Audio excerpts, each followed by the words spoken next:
Bueno, vamos a empezar en el nombre del Padre, del Hijo y del Espíritu Santo. Amén. Nos ponemos, Señor, en tu presencia, con gozo, sabiendo que tú nos quieres hablar al corazón, que nos sales al encuentro, que hoy, durante todo el día, has salido a nuestro encuentro muchas veces para cuidarnos, para querernos, para animarnos, para sacarnos de nuestras oscuridades, para que abramos los ojos, para que levantemos la mirada al cielo. Te damos gracias, Señor, por tu paciencia, por tu amor cercano, que nunca desiste aunque nosotros no nos enteremos. Te damos gracias, Señor, por tu palabra, que nos encanta, que nos persigue, que nos enseña, que nos está abriendo un mundo que es el mundo de tu corazón, Señor. Gracias por estos martes, por poder compartirte, por poder pasar tiempo en el espacio de tu amor. Gloria al Padre y al Hijo y al Espíritu Santo, como era en el principio, ahora y siempre, por los siglos de los siglos. Amén. Esto pasa así. Bueno, empezamos libro, el libro de Tobías.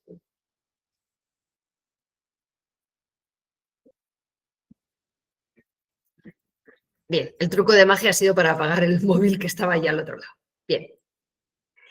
No sé si habéis echado vistazo, son unos libros muy bonitos los que vamos a empezar ahora. Sé que siempre os digo lo mismo, pero es que es verdad. Ya hemos pasado, si veis esta tabla periódica tan chula, ¿verdad?, por el Pentateuco, que son los primeros 5 libros que tenéis ahí en rosa clarito. La Torá de los judíos es el Pentateuco. Luego hemos empezado con los históricos, ya hemos pasado por Josué, por Jueces, por Ruth, por los libros de Samuel y de Reyes, Crónicas, Esdras y Nehemías con la vuelta del destierro. Y ahora vamos a empezar con un trío de libros, el de Tobías, el de Judith y el de Esther, que son históricos, pero están incluidos no dentro de los propiamente históricos, Reyes, Samuel, sino que se han separado, no esperéis que en una línea del tiempo estén ubicados en el lugar que los pondríamos, porque son novelas ejemplares, son historias ejemplares. Tobías, Judith y Esther tienen unas características comunes, por eso están juntos y por eso los vamos a dar juntos. Para empezar, no están en todas las Biblias. El libro de Tobías, que vamos a empezar, Tobías y Judith no están en la Biblia judía y, por tanto, tampoco en las Biblias protestantes. Con lo cual, si alguno, cuando se ha puesto a mirar a ver si encontraba el libro, no lo ha encontrado, es que su Biblia es protestante. ¿Qué pasó? Bueno, os lo explico brevemente. Estos libros se llaman deuterocanónicos, son como posteriores. Protocanónicos, proto es primero, San Esteban, protomártir, es el primer mártir. Lo que ocurrió es que el pueblo hebreo, cuando vuelve del destierro, ha retomado con mucho fervor y con mucho cariño su idioma en el que recibió la historia sagrada, que es el hebreo. Ellos hablan arameo y su trato cotidiano es el arameo, pero el lenguaje de rezar es el hebreo. Entonces, cuando se ponen a rezar, ¿no?, ¿cuáles son los libros? Porque ellos también tienen apócrifos, que el Espíritu Santo nos inspira como palabra de Dios y cuáles no, toman la decisión de que todos los que no estén escritos en hebreo no los consideran sagrados, aunque algunos son libros importantes históricamente, ¿no? Y son como dejados a un lado, importantes, pero no se consideran inspirados. Entonces se quedan en hebreo los protocanónicos y en los demás idiomas, el griego, tal, los deuterocanónicos. Esto ocurre con el libro de Tobías, que es deuterocanónico y con lo cual no está en todas las Biblias. Bueno, os decía, son narraciones sapienciales, no son historietas, ¿sí? Son narraciones sapienciales o edificantes, novelas ejemplares. Da gusto leerlas, son bonitas, calientan el corazón, animan, ¿verdad?, después de tanto leer Jueces y gente que se cortaba la cabeza unos a otros. Son las típicas historias que se contaban en catequesis, que dibujábamos, que reúnes a los nietecillos o a los sobrinos y se las cuentas. Yo no les leería a los niños el segundo libro de los reyes, con los reyes del norte y los del sur, uno y otro y tal. Pero el afán de estas novelas ejemplares no es estrictamente histórico, es ejemplar. Con lo cual son muy libres en cuanto a fechas y lugares. Y de hecho son muy libres en cuanto a fechas y lugares adrede. ¿Por qué? Porque quieren centrar tu atención en lo que te quiere decir. Especialmente va a ser así el libro de Judith, que lo tenéis ahí atrás, ¿no? El siguiente que vamos a ver. Súper libre, con imprecisiones grandes, hechas adrede para que dejes de intentar ubicarte en quién era el rey, dónde iban, sino que veas lo que pasa, por qué y qué es lo que Dios te quiere decir. Los autores de estos libros, desconocidos por otra parte muchas veces, no quieren escribir una obra histórica. Entonces, se trata probablemente de hechos históricos reales, de los cuales se sirven para transmitirnos una enseñanza. Esto es muy oriental. Y su finalidad es didáctica y edificante. ¿Bien? Bueno. El libro de Tobías, Tobías es el hijo, Tobit es el padre, está escrito como en el año 200 antes de Cristo. Entonces, claro, ¿cómo lo recibimos? Solo en la versión griega. ¿Por qué en griego? Porque la cultura dominante a partir de Alejandro Magno es el griego. El Nuevo Testamento está escrito en griego. Uy, pues si eran los romanos los que tenían a los demás países sometidos, si era el Imperio Romano, sí, pero la cultura griega era la imperante, aunque el ejército y el poder recayeran en Roma. Bueno, pues hasta 1946, es decir, antes de ayer, ¿verdad?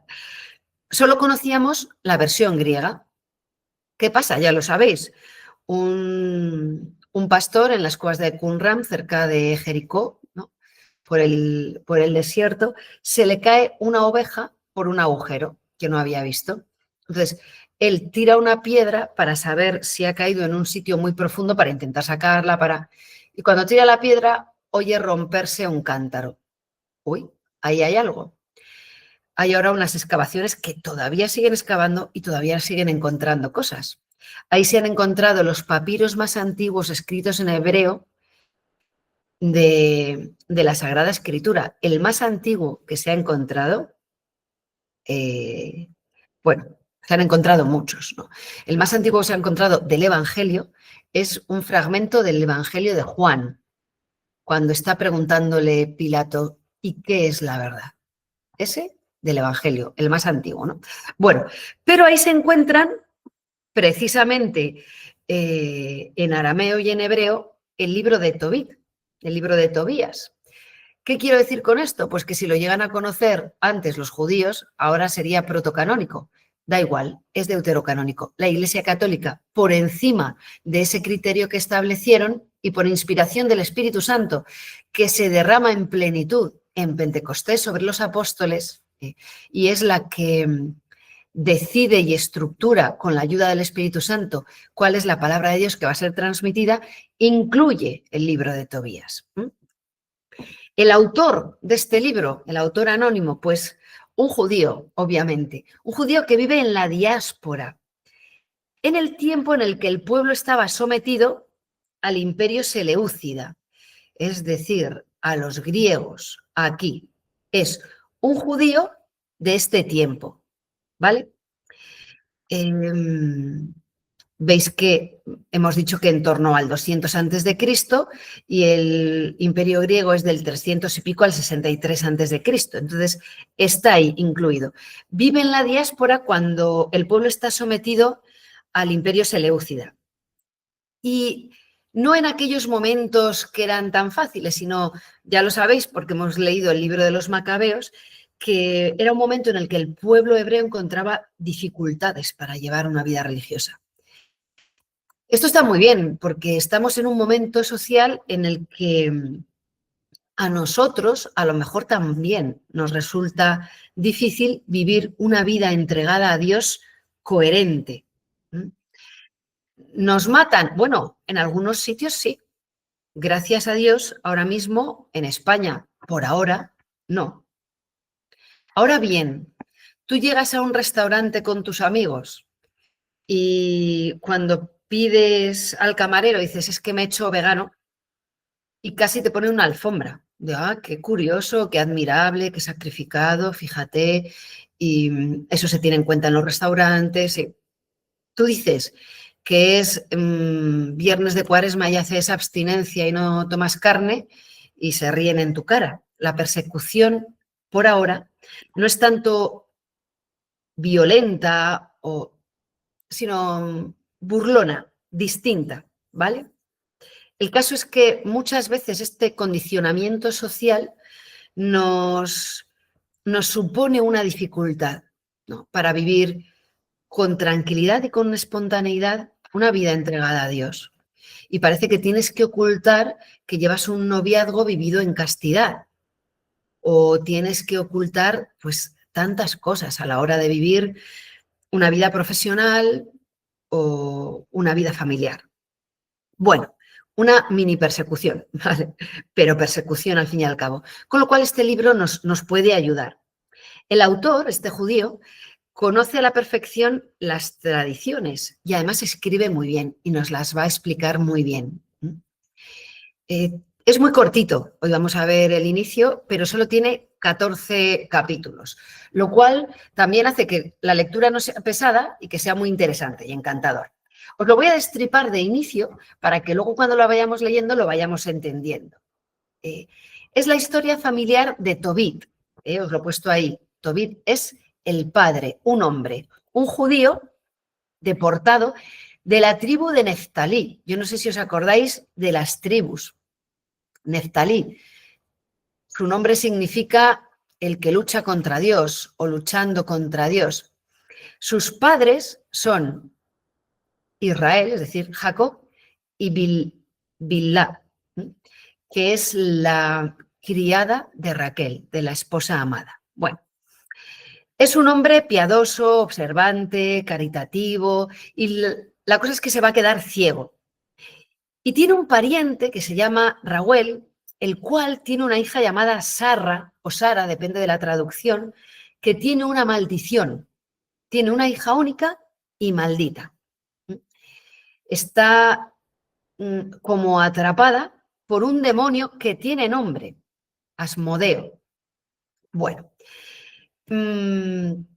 ahí está Tobit, que se queda ciego, ¿no? ¿Quién va a parecer que es muy bonito y nos resulta muy curioso? Un arcángel. Estamos acostumbrados a que Gabriel llevó a María el mensaje, ¿no? Estamos muy acostumbrados, sobre todo aquí en tierras navarras limítrofes, a San Miguel, otro de los arcángeles, quien como Dios, ¿no? Y aquí va a aparecer el arcángel Rafael. Rafael significa medicina de Dios, o Dios cura, o curación de Dios. ¿De qué nos va a hablar? De la cercanía de un Dios bueno. Nos va a hablar este libro de que a lo mejor hay un ángel caminando contigo, a tu lado, y no lo sabes. Bueno, se ambienta esta historia en Nínive, en la antigua Nínive. No sabemos si de manera histórica, real, geográfica, o porque era la ciudad pagana por excelencia, donde era sumamente difícil ser un judío observante. Allí fueron deportados, que por eso puede ser histórico, todas las tribus del norte de Israel en el 722 a.C. Bueno, lecciones importantes de este libro. Pues la que os he dicho, la primera, que Dios es bueno y cercano, que aunque pasen cosas malas o aparentemente malas, Dios es bueno, cercano. De hecho, T-O-B, que es la raíz del nombre del Padre y del Hijo, Tobías, Tobit, significa bueno. Bueno. También nos va a hablar este libro, y es importante, de los deberes para con los muertos. Es una obra de misericordia corporal, enterrar a los muertos. Es una obra de misericordia espiritual rezar por vivos y difuntos. Es una obra de misericordia que a veces le negamos a nuestros difuntos o por hacer cosas originales, ¿verdad?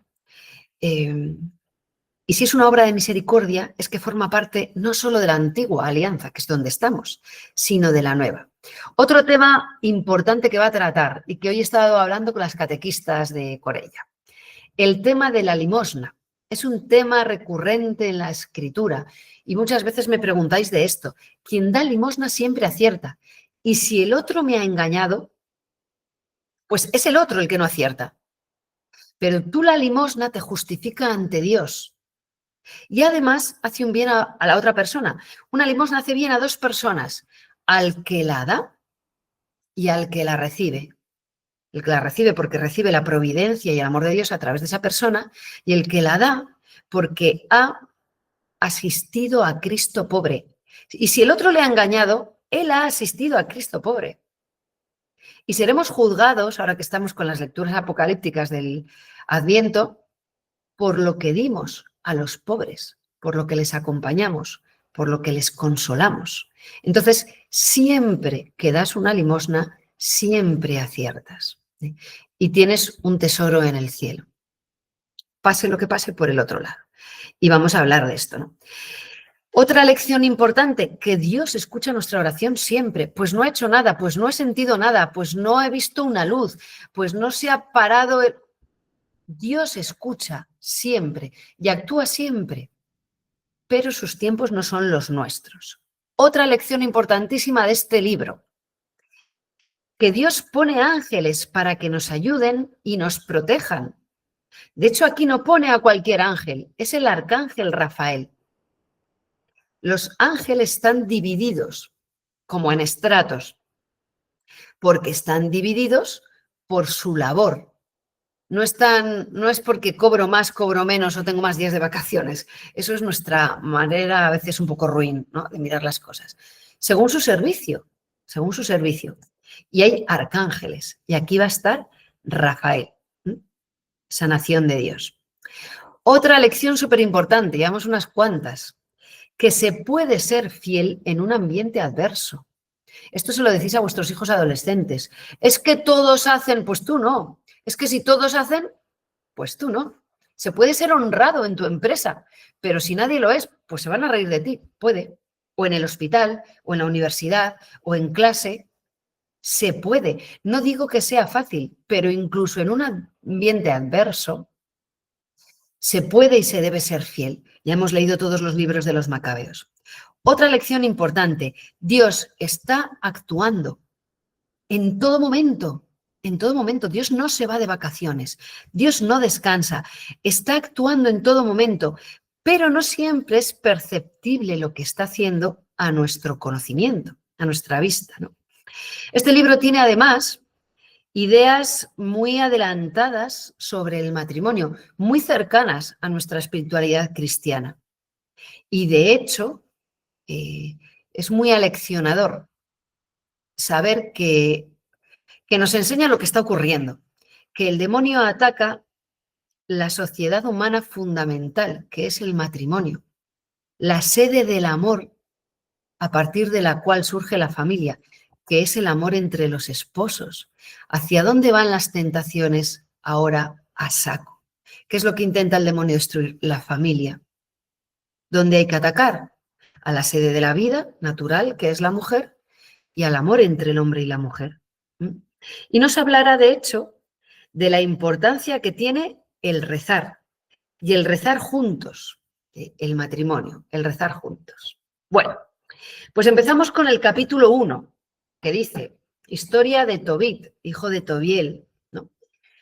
Tobiel, Tobiel, Tobit, Tobías, Dios es bueno, Dios es bueno. Es el mensaje subliminal. Bueno, como os decía antes, es un hombre de la tribu de Neftalí y que empieza como dejándonos una especie de, así nos molesta la luz, de testamento, de presentación.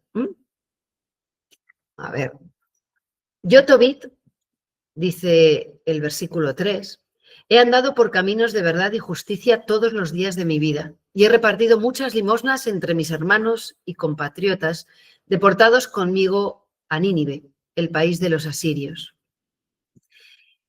Y va contando un poco su historia, nos la cuenta él. Por eso es una historia tan bonita, ¿no? Yo pensaba, a ver, si tuviera que escribir, yo, Silvia, ¿podría decir estas cosas tan importantes y tan grandes que dice Tobit? He andado por caminos de verdad y justicia todos los días de mi vida. Pues yo ya empiezo mal, yo ya empiezo mal, era lo que pensaba. Qué bonito poder decirle a Dios algo así, pero yo me presento ante Dios como puedo y empezaría diciendo, pues yo, Silvia, a quien has recogido de tantas cunetas, que me has metido tantas veces en el camino, continuamente perdonada de mis falsedades y de mis injusticias todos los días de mi vida. Es muy bello cuando uno no puede, porque ya no hay remedio con lo que ha ocurrido, cambiar el pasado, tener hermanos en la fe como este hombre, como Tobit. Y somos hermanos por el bautismo y la vida de gracia de este y de otros tantos, de Moisés, el hombre más humilde de la tierra, de la Virgen María, de todos los apóstoles, de los mártires. Entonces, yo soy un manojo de pecados y desastres, de unos remonté, de otros más o menos, de otros... pero soy hermana y de la misma familia, y puesto que son santos, sus méritos son los míos cuando me encomiendo a ellos, de santos como Teresita de Lisieux, que no tiene conciencia, cuenta ella, de haber negado nunca nada a Dios. Nunca nada a Dios. Ni una pereza al levantarte, ni una obra de caridad, ni una sonrisa a alguien que te cae regulín. Jamás. ¿Bien? Entonces, qué grande que la valentía de los mártires, la delicadeza de los santos, sea atributo nuestro familiar, herencia. Eso es la Iglesia. Eso es ser hermanos. Eso es compartir el ser hijos de un mismo Padre por el bautismo. De hecho, Santa Teresa da gracias a Dios por ser hija de la Iglesia. Por eso, yo cuando se meten con esta familia tan grande, tan bonita, pues muchas veces pongo cara de besugo en conserva y pienso, si conocieras la belleza de la Iglesia, la talla de la gente, jóvenes, viejos, niños, cultos, incultos, que forma parte de esta familia tan preciosa. Entonces pienso, mira, no sabes lo que estás diciendo. Si veo que me quieres escuchar, te contesto. Pero si no me quieres escuchar, da igual lo que te diga. Preciosidad de familia, ¿no? Bueno, estamos en la época de Salmanasar. Vamos a ver que Tobit es procurador en la época de Salmanasar. ¿Por qué nos indica el tiempo si hemos dicho que lo importante no era lo histórico, ni el reino, ni... Pues porque nos quiere destacar algo que la Escritura destaca constantemente y que nosotros vivimos y expresamos el Domingo de Ramos con nuestras palmas. Que los reinos humanos van y vienen, un día arriba y al siguiente abajo. Y las palmas que has utilizado el Domingo de Ramos se quemarán y serán las cenizas que recibes el miércoles de ceniza. Eso es la gloria humana. Termina en ceniza. Esto de he andado por caminos de verdad y justicia todos los días de mi vida, no dejéis que os desaliente, ¿no? O que os desanime. Porque tú dices, bueno, entonces, como no es mi caso, cierro el libro y voy a ver si el siguiente libro me dice algo. No. Empieza hoy. Dios es Dios creador. Creador no solo porque creó el mundo, sino porque con su nueva palabra creadora, que no es hágase, sino sígueme, sígueme, hace de ti una persona nueva. Puedes volver a empezar. Empiezo hoy. A partir de hoy, no mentiras, no injusticias, no medias tintas, no medias verdades. Se acabó mirar para otro lado cuando veo una injusticia en el trabajo o en clase. Voy a mirar de qué injusticias o maldades, formo parte y me desvinculo. Porque es muy fácil, ¿verdad? ¿No? Formar parte de injusticias generales que, como estamos todos, pues hay que desmarcarse. Os decía el otro día o todos los días, a lo mejor las iglesias están vacías porque los cobardes no encuentran sitio aquí, porque hay que saber destacarse, saber convertirse en blanco de miradas, saber ser humilde y desaparecer. Hay que saber hacer tantas cosas que a veces pensamos, me queda grande.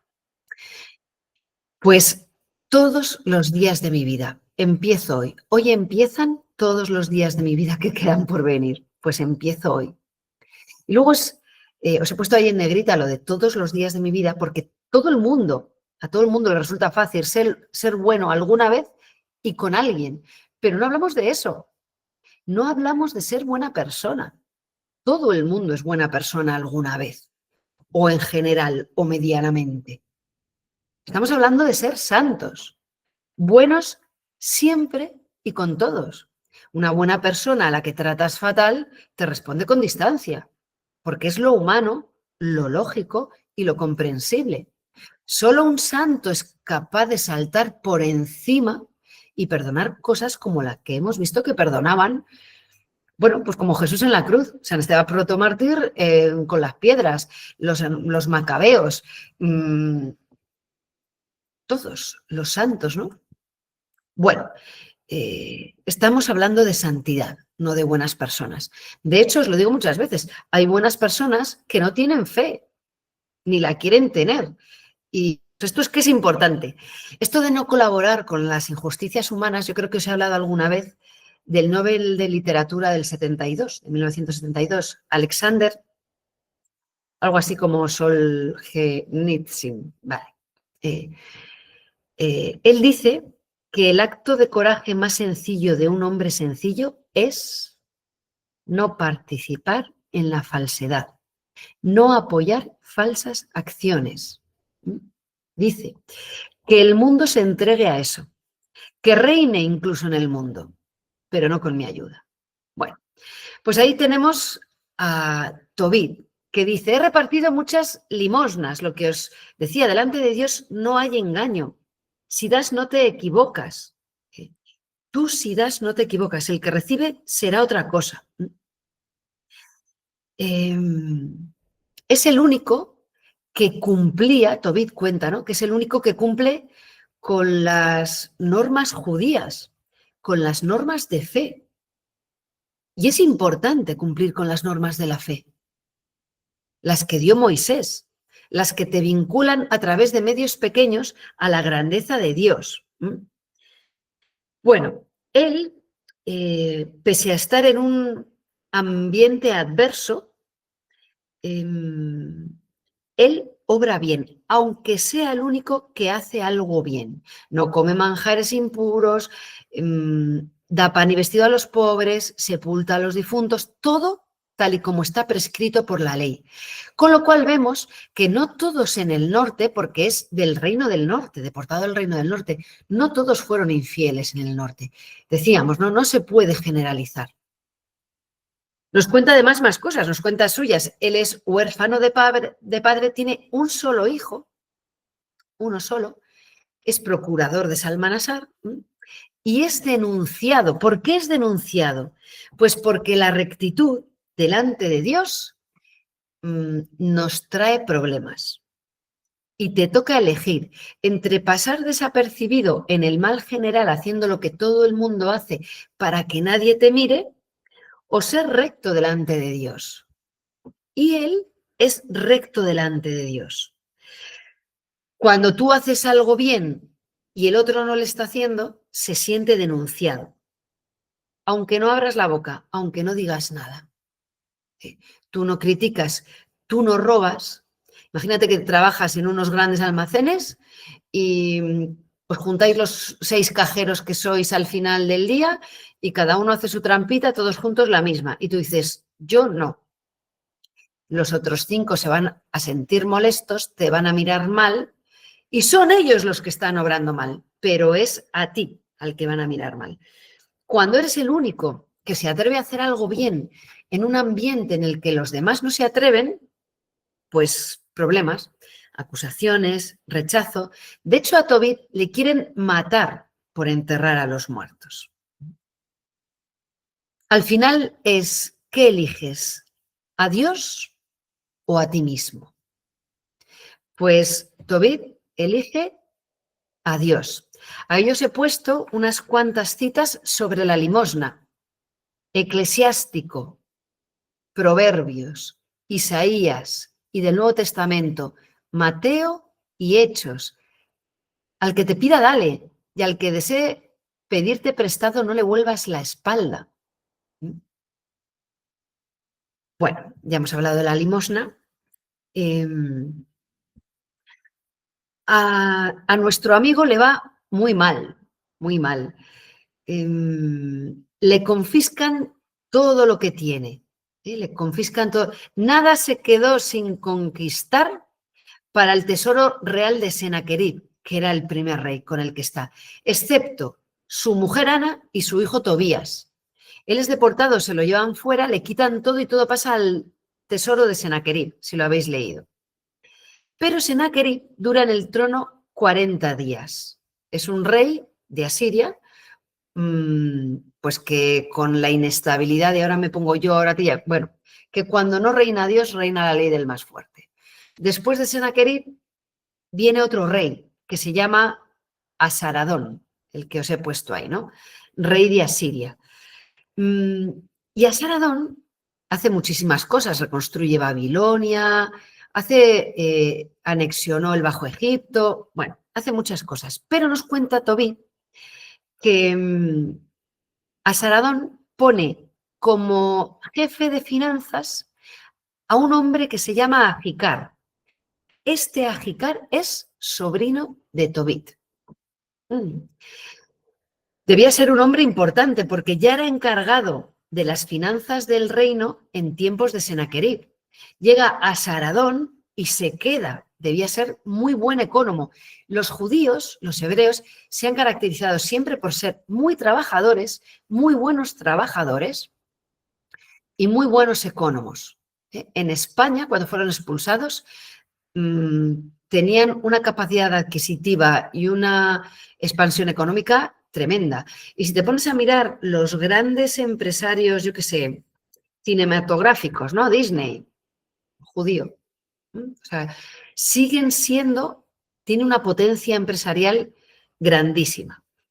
Bien, este chico, Ajicar, está puesto además en el gobierno de Asaradón como copero mayor, que ya sabéis ya por Nehemías y Esdras que era un puesto muy importante y muy de amistad del rey.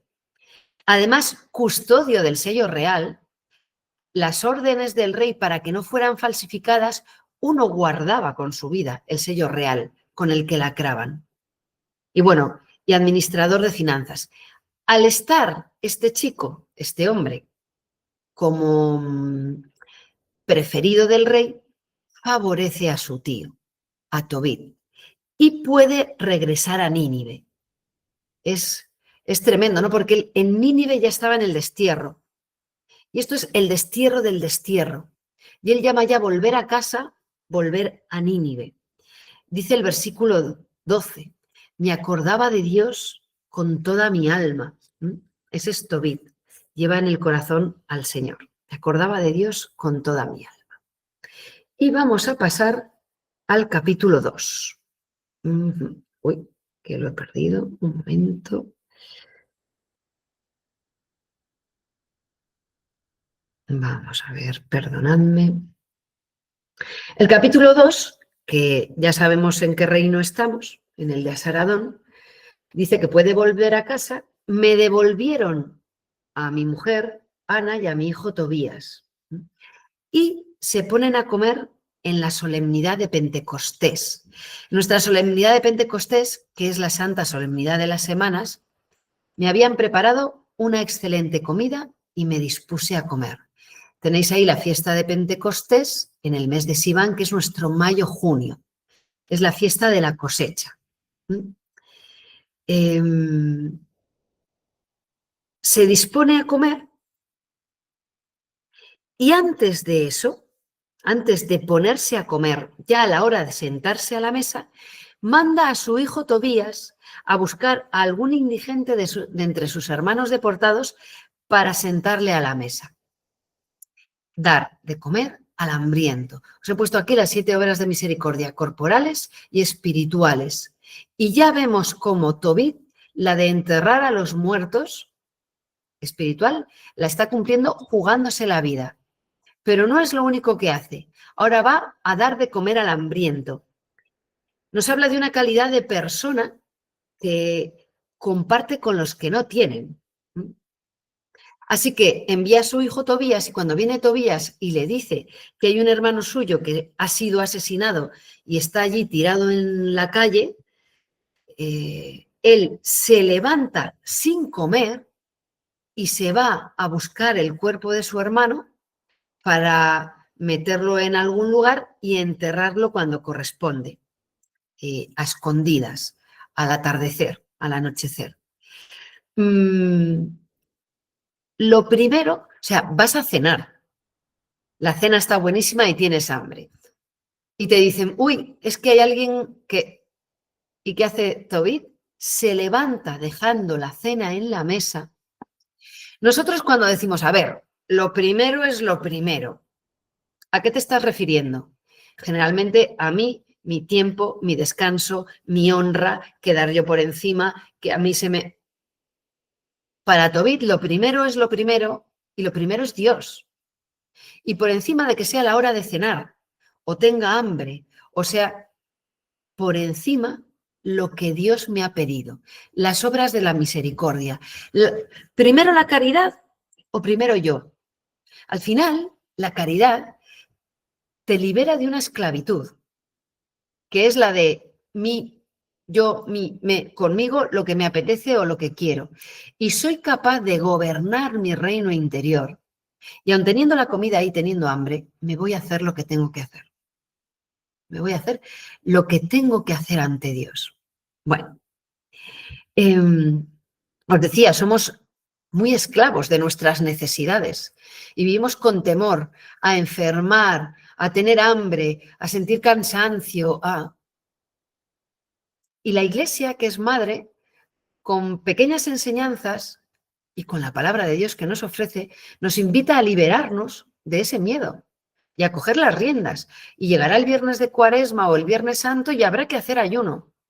Y que lo cojas con ánimo grande y con liberalidad y con amor a Dios y que lo vivas con generosidad y no apretadito por dentro ni con miedo.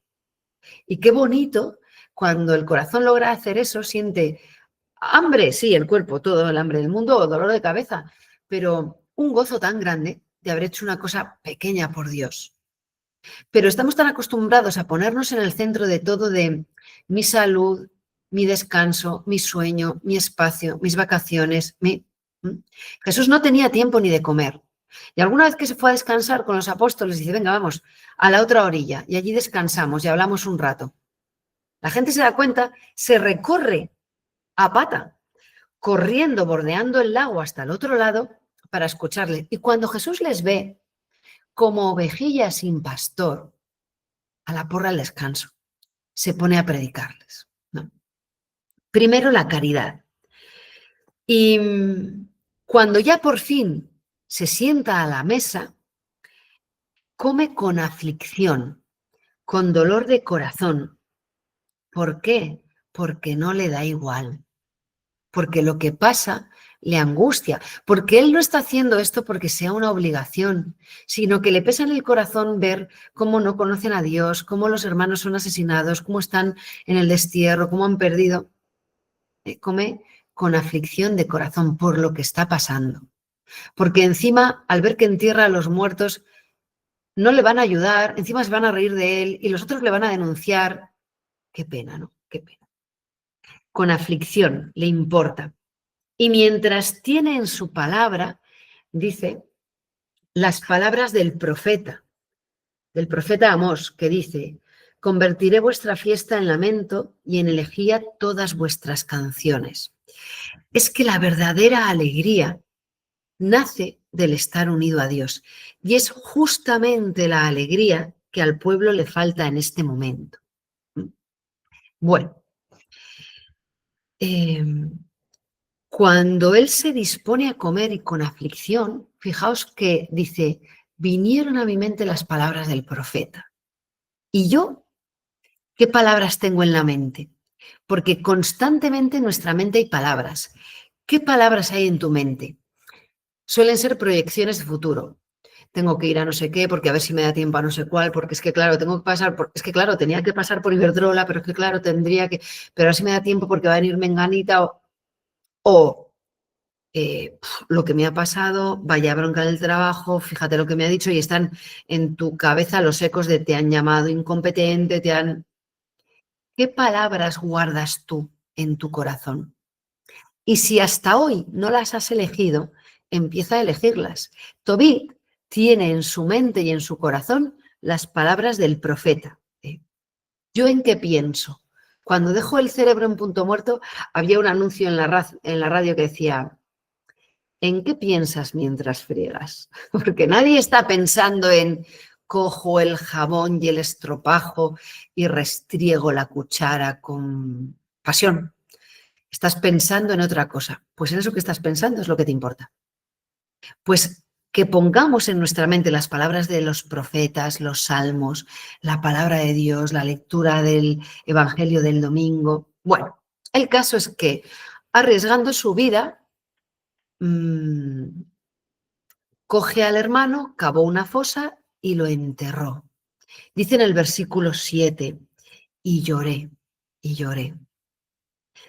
Os decía antes, no le da igual a Tobit cómo están las cosas ni lo que está pasando, aunque él tiene de todo, él tiene comida, pero no le da igual que sus hermanos pasen hambre o que Dios sea ignorado.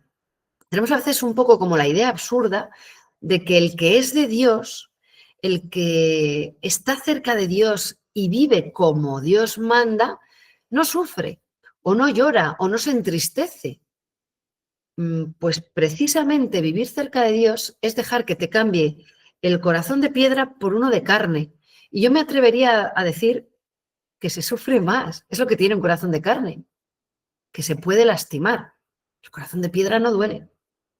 Es el corazón de carne el que duele. Y lloré, y lloré. Los vecinos se burlaban y esto no ayuda. Los burlones hacen a veces mucho más daño que los que te insultan abiertamente. Y si nadie se te enfrenta o se burla por tu ser cristiano, míratelo, míratelo. Bueno, y el caso es que él se sale al patio, se tumba contra la tapia a descansar, hace muchísimo calor y esto es muy gracioso. Yo tenía una hermana que cuando estábamos en formación y tocaba esta lectura, le cayeron los excrementos en el ojo, también una lectura parecida que hay de Saúl y David y la de la casta Susana, nunca nos dejaba leerla, porque te da la risa cuando eres jovencita y lees cosas de estas, pues te da la risa porque no sabes lo que has leído, te paras, lo vuelves a leer. Bueno, pues sí, unos pajaritos le hacen caca en los ojos y es ácido. Entonces, él deja de ver, le salen como unas escamas y termina totalmente ciego. Totalmente ciego. Se pasará 4 años ciego. Os he puesto ahí ceguera. Dios permite cosas que no entendemos por qué las ha permitido. Bendita ceguera. Juan 9. ¿Quién pecó? Le dicen los apóstoles al maestro cuando ven al ciego. Y él dice, ni él pecó ni sus padres. Es para que se manifiesten en él las obras del que me ha enviado. Bendita ceguera que sirve para que muchos den gloria a Dios y conviertan su corazón a Él. Bendita ceguera. Bueno, pues se va a pasar 4 años ciego. Nosotros, que se quede un ratito ciego, que se quede una semana ciego, pero 4 años, no entendemos los tiempos de Dios, sobre todo en el sufrimiento. Y nos habla el libro de Tobit, ¿verdad?, de perseverar. Y perseverar requiere tiempo, y el tiempo pone a prueba y fortalece. Y a veces no es Dios quien necesita comprobar tu fortaleza o tu fidelidad. Eres tú mismo el que necesita comprobarla o desarrollarla. El tiempo que pasa, y el tiempo que pasa en el silencio de Dios, en necesidad, en sufrimiento, mide la verdad de tus peticiones y de tus deseos. Se lo he pedido a Dios y no me lo he concedido. ¿Cuántas veces se lo has pedido? 2. Se lo he pedido durante 18 años todos los días. Cambia, ¿verdad? Tú dices, pues a este le importa mucho. El otro no le importaba tanto lo que pidió porque dejó de pedirlo. Nosotros es que somos como de la época del Nesquik, ¿eh? Se disuelve instantáneamente y mucha gente prefiere el Nesquik al Colacao, no por el sabor, sino porque no tienes que darle tantas vueltas o calentarla, se disuelve, nos gusta lo instantáneo, dicho y hecho, con un clic, ¿verdad? Y resulta que las cosas de Dios llevan tiempo, la perseverancia lleva tiempo, la obra de Dios lleva tiempo, como los buenos guisos de antes, ¿no? Bueno, pues aquí tenemos a Tobit hecho un pobretón. El que daba de comer a los pobres ahora es asistido por un favor de Ajicar, su sobrino, como un pobrecillo. El que antes ponía pobres a su mesa, ahora él es pobre. A veces el Señor nos deja, ¿no?, estos tiempos de prueba. Dios no reparte males porque en Él no hay mal. Pero nuestras malas acciones, nuestra mala manera de gestionar los gobiernos mundiales de los asirios, de los griegos, me da igual cuáles, genera circunstancias que hacen sufrir a mucha gente. Dios no mira para otro lado, pero nos ha dado la libertad de gobernarnos y confía en que lo podemos hacer bien. Pero ¿qué pasa? Que no lo hacemos bien. ¿Por qué no acaba Dios con el mal del mundo? Porque el mal no está en un botijo. El mal está dentro de tu corazón y no quiere acabar contigo. Por eso no acaba con el mal del mundo. Porque sería acabar con la humanidad. Porque es de donde sale el mal. Y Dios ama a los hombres. Bueno, dice el Salmo 23, aunque camine por cañadas oscuras, es el caso ahora de Tobit, nada temo porque tú vas conmigo, tu vara y tu cayado me sosiegan. A veces nos hace caminar en la oscuridad, no pararte, sino no veo y tengo que seguir caminando. El ciego de Jericó se levanta, tira el manto y va hacia donde oye que está el Señor. Camina siendo ciego. La ovejilla que camina por valles oscuros detrás de su pastor va escuchando. ¿Cuál es el primer mandamiento? Le dicen a Jesús un día, ¿verdad? Entonces decimos, amarás, escucha Israel, escucha. A veces cuando no ves, tienes que guiarte del oído, de la voz del Señor en tu interior. Y la voz del Señor en tu interior porque habita en ti, porque eres templo del Espíritu Santo, ¿no? Por el bautismo.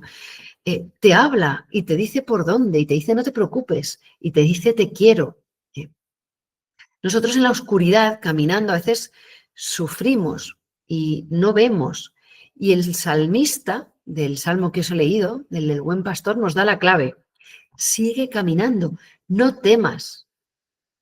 ¿Por qué no tienes que temer? Porque Dios está conmigo, me guía y me protege. Los momentos difíciles de la vida son los momentos en los que Dios está más cerca y son los en los que creces, en los que maduras, en los que te alzas. Bueno, además, el amor se aquilata ahí. ¿Por qué? ¿Porque es malvado o porque es pervertido? No, porque ahí el amor pierde todas esas sombras de egoísmo que a veces le manchan. No estoy contigo porque me vaya bien. De hecho, me va mal. Estoy ciego y soy pobre, pero yo me quedo contigo. Es un amor que va más allá de lo que me das, o de que me vaya bien o de que me vaya mal. Es un amor verdadero, purificado. Y así, Tobit hace una oración preciosa desde el dolor. El dolor físico es tremendo y no es llevadero, ¿verdad? Pero el dolor espiritual es aún peor. Y el físico a veces va unido al espiritual, al cansancio, a la fatiga, la amargura, la desesperanza, la rebeldía, la impotencia. A veces si no lo logramos vivir bien, desemboca en un deterioro de la relación con las personas que tenemos alrededor, porque como no estás bien, no tratas bien a los demás y les tratas injustamente. De hecho, aquí Tobit se pelea con su mujer porque trae un cabrito y encima que se ha puesto a trabajar ella, que están viviendo con unos pobretones, que encima le llama mentirosa y la acusa injustamente de haber robado. Pobre Ana, trabajando en la indigencia, habiendo pasado tantas cosas, su marido fuera, que se quedó ella sola con el hijo.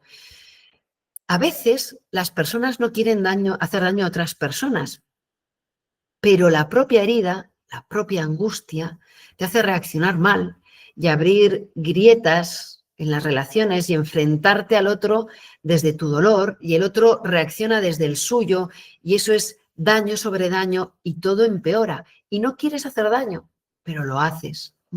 Este libro nos va a hablar de cómo Dios está por encima, cómo Dios puede romper esa dinámica, cómo su plan providente de amor pasa por personas capaces de amar por encima del dolor.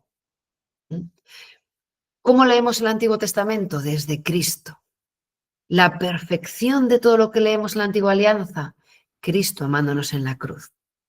El dolor, la prueba, el sufrimiento, os pongo ahí que es el campo de batalla. El demonio lo quiere para hundirte hasta el fondo y que te rebeles contra Dios, y Dios lo utiliza para ennoblecerte, para hacerte feliz, para acercarte más a Él. ¿Y dónde vas a poner tu dolor? Donde tú decidas. Eres tú quien decide quién vence en ti. Y si no decides, ya estás perdiendo. Bueno, Ana responde fatal a su marido, tampoco le podemos echar la culpa. Se va a parecer mucho, veréis cuando lleguemos, a la mujer de Job, que le reniega, le maldice y acaba sacando ahí toda la rabia que lleva. No pretendemos juzgar a nadie, ni a Tobit ni a su mujer, pero nos hacemos cargo de cómo acaba este capítulo de oscuro, ¿no? Todos enfrentados, la ceguera les ha llevado a la indigencia y entre ellos están mal. Bien, ¿qué harías tú en esta situación? Reza, reza. Eso es lo que habría que hacer. En lo que nos sale, pelear. Lo que hay que hacer, rezar. Y la escritura nos va a enseñar cómo. Porque el siguiente capítulo, el 4, el 3, hemos visto la ceguera. El 4 ya lo veremos, que el 4 es muy bonito, aparece ahí Tobías. Bueno, el tercer capítulo es la oración. Son dos oraciones. La oración de Tobit y la oración de Sarra, de esta chica que lo está pasando tan mal. A ver, aquí. Dice Tobit: anegada mi alma en tristeza, suspirando y llorando, comencé a orar entre gemidos. Esto nos recuerda a Getsemaní, cuando el Señor, lleno de angustia, lo que hacía era insistir más en su oración. Constantemente la Escritura nos enseña a rezar y nos pone modelos de oración. Aquí nos pone a Tobit. ¿Os acordáis de Ana, la madre de Samuel? Elegante, generosa, sin hablar mal de aquella mujer que la trataba fatal. David, espontáneo, verdadero, radicalmente sincero, un poeta. Moisés, intercesor, humilde. Salomón, pidiendo dones para servir. La Escritura nos va enseñando. Nos va enseñando a rezar en cualquier situación, en alegría máxima. Miriam, la hermana de Moisés, cuando atraviesan el mar y los enemigos dejan de perseguirles, canta himnos y baila. Y nos enseña la Escritura a hacer oraciones de petición y a rezar en el peligro y con miedo. Todos los salmos nos enseñan en la desesperación y el sufrimiento. De hecho, aquí Tobit pide la muerte y también Sarra. También Moisés en el libro de los Números, también Elías, Jeremías. A veces nos muestra la Escritura cómo Dios comprende que nuestro cansancio, nuestro agotamiento, el desencanto de la vida, la traición, hace que la vida no sea tan ingrata que nos queremos ir de ahí. Dios lo comprende y Dios toma parte en eso. Dios toma parte en eso constantemente. Y vemos que Tobit, ciego, lanza una oración al cielo, ¿no? Y no dice, Señor, que estoy ciego, que estaría muy bien esa oración, sino, tú eres justo, Señor, y justas todas tus obras. Misericordia y verdad son todos tus caminos. Iba diciendo muchas cosas, pero ¿veis qué grande? Qué grande. No empieza con yo mime conmigo, ni por qué me haces esto, sino tú eres justo, Señor, estoy ciego, no sé por qué, pero sé que eres justo y justas todas tus obras, y eres misericordioso y eres bueno, aunque a mí no me vaya bien. Y luego ya le dice sus cosas y mi vida y mis tristezas y mis peticiones. Él es muy sincero y dice, no hemos escuchado, nos va mal, porque no te hemos escuchado, Señor, y tú dijiste, escucha a Israel. Es una oración de tristeza y de angustia, pero no solo eso, porque si no, fijaos que dedicamos la oración a contemplar nuestro pequeño monstruito interior que nos hace sufrir. Tobit lo va a poner delante de Dios, pero poniendo delante a Dios y luego mi monstruito que me hace sufrir. Y ahí hay que echarle a Dios todas nuestras angustias y debes decirle al Señor lo que te pasa y lo que quieres y lo que no quieres y que estás tan triste que no quieres vivir, pero que te quedas ahí, a su cuidadito. Bueno, y queremos contemplar su voluntad y no la mía y llorarle. Bueno, acuérdate de mí y mírame, mírame. Esto es muy bonito. En Calcuta aprendí que miles de personas iban a ver a la Madre Teresa de Calcuta no para verla, sino para que ella les viera, porque sabían que era santa. Y al margen de la religión a la que pertenecieran, ellos tienen el concepto muy acertado de el santo me mira con los ojos de Dios. Iban allí para que les viera. Eso es muy bonito. Mírame, Señor. ¿Por qué? Porque saben que la mirada de Dios sana, acoge sin juzgar, embellece, ilumina y reconstruye. Y Sarra. En casa de Raguel, Sarra es la hija que está poseída, ¿no? Pero cercada por un demonio, Asmodeo, que cada vez que se casa con un hombre no logra consumar el matrimonio porque lo mata la noche de bodas. Y eso es una deshonra. No se puede casar, nadie se quiere casar con ella. 7 hombres han muerto ya. Y ella piensa en suicidarse. Una criada le trata fatal y la humilla. Y sube para ahorcarse en la estancia superior y es salvada por el 4.º mandamiento. Fijaos que a veces despreciamos las normas, los mandamientos, la letra mata. Ser cumplidor con la ley es salvación. A ella le salva el 4.º mandamiento. ¿Cómo le voy a hacer esto a mi padre? Además de la deshonra que está viviendo, que le digan que tu hija se suicidó, ¿no? Bueno, pues Sarra empieza igual que Tobit. Bendito seas tú, Dios de misericordias, y bendito tu nombre por los siglos, y que todas tus obras te bendigan por siempre. ¿No parece la oración de una mujer desesperada? Pues lo es. Pero delante de tu desesperación pon a Cristo, delante de tu problema pon a Dios, delante de tu desastre, de tu pecado grandísimo, pon a Dios, porque todo es muy distinto. Y hace la misma pregunta que Tobit, ¿para qué quiero la vida? ¿Para qué la quieres? Es una buena pregunta, ¿para qué quiero la vida? Pues bien, en aquel instante fue escuchada en la gloria de Dios la plegaria de ambos y fue enviado Rafael a curar a los dos. Rafael significa Dios cura, sanación de Dios. Dios siempre escucha y especialmente al que sufre. Y va a venir a curar a los dos tipos de curaciones. Una es física, la de los ojos, pero también familiar. Y la otra espiritual, curación del matrimonio. La curación del cuerpo es caduca, porque te vas a morir viendo. Si eres ciego te vas a morir, pero si ves también te vas a morir. Es caduca. Pero la sanación de la familia, la sanación del matrimonio, no es caduca. Y la respuesta de Dios ante la angustia de estas dos personas parece el silencio. Uno ha rezado y no ha pasado nada.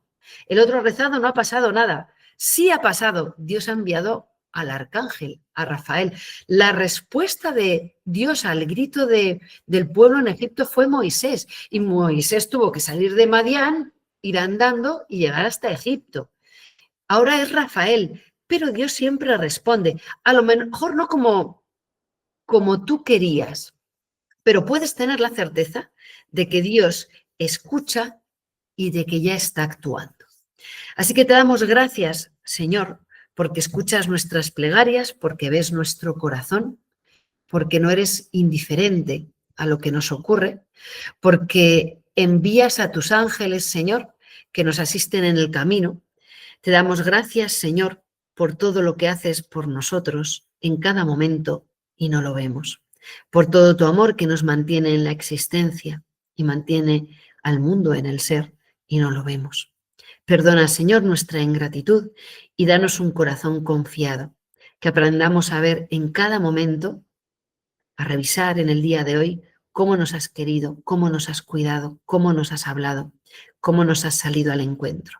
Y que nuestro examen de conciencia sea repasar cuántas veces me he encontrado hoy, Señor, contigo y cómo te he sabido acoger o no.